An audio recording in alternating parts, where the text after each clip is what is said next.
Hello there, God bless you. Welcome to Moment of Truth with Israel Ayodeji. I'm glad to be coming your way again via this platform, and I'm about to share with you something that will bless your life forever. Now, what I'm about to share today is what I've titled "What Happens When Passion is Unguided." That means when passion is without a guide. That means a leader or something that guides, that leads it in the right direction. What happens is that whatever you achieve via that passion will become unfulfilling, and of course will be disqualified and mean setting it against the plan of God and will of God for your life.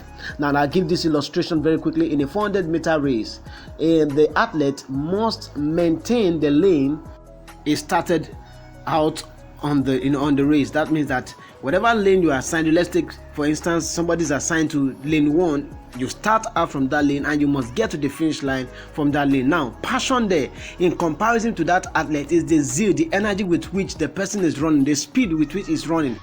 If the athlete on lane 1, as you have said, is very fast and he gets to the finish line on time, even faster than every other person, of course the person is awarded the winner. But if he gets the finish line on another person's lane, you know what happens? He is disqualified, though he got to the finish line first. What am I saying in essence? In life, according to the plan of God for you, we are supposed to actually be zealous and be passionate and filled with passion in terms of pursuing whatever assignment, goal, or whatever thing that is set before us to do. But whatever we are going to do must be the right thing.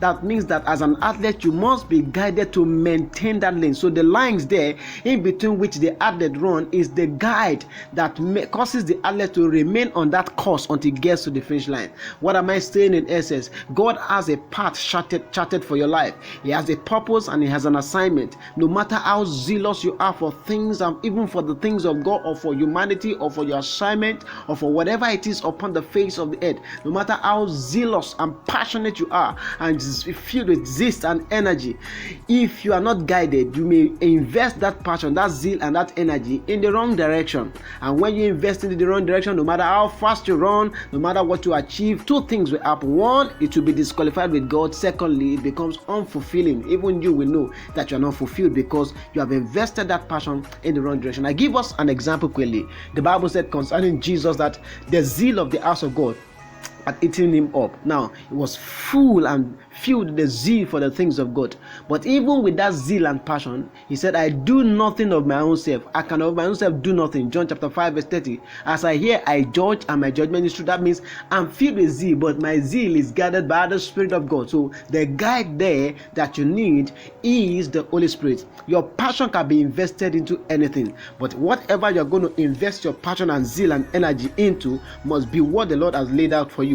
Now, Paul, we know, was very, very passionate for the kingdom. He said, I die daily if I preach not the gospel. He said, woe unto me. But in Acts chapter 16 and verse 7, the Bible said, after they were come to Mysia, they essayed to go into Bithynia, but the Spirit suffered them not. And of course, from verse 8 down to 10, he had a revelation, and the Spirit said, go into Macedonia. And we knew what happened in Macedonia. The mighty things happened. The power of God came down. You see, Paul was absolutely passionate. He was ready to go anywhere. He saw an opportunity to preach in Bethany. He wanted to go in there, but the Spirit hindered him. He was passionate. He could die for the kingdom. He could die for preaching the gospel. He could go anywhere for the Lord. He could become anything for the preaching of the kingdom, so that he may reach many. But he allowed his zeal to be guided by the Spirit, because a zeal that is not guided by the Spirit, though may run, but will run in the wrong direction, will not be fulfilling, and will become frustrated. Do you understand me now? So we must allow our passion to be, even if it's in business, whatever it is that you feel you are passionate about, let your passion be guided by the Spirit. Subject it to the guidance of the Spirit. You see, you don't judge what you will do in life for your purpose based only on your passion. You may be passionate about something, but it may be the wrong thing, because that may not be what the Lord would have you do. So if you run in that direction, you will be frustrated.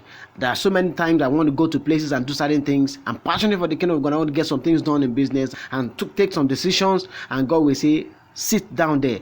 That's not what I want you to do. So I take that passion and I ask him what he wants me to do, and I put it into whatever he will have me do. If it's prayer, if it's another business direction, or whatever it is, and I get results. That is how we should function. So let your passion be guided so that you not run in vain. I believe this has helped you. So as an athlete, as you run the race of life, as you're guided, your passion will definitely produce greater results. Follow me via all social media handle. I remain Israel Ayodeji Michael.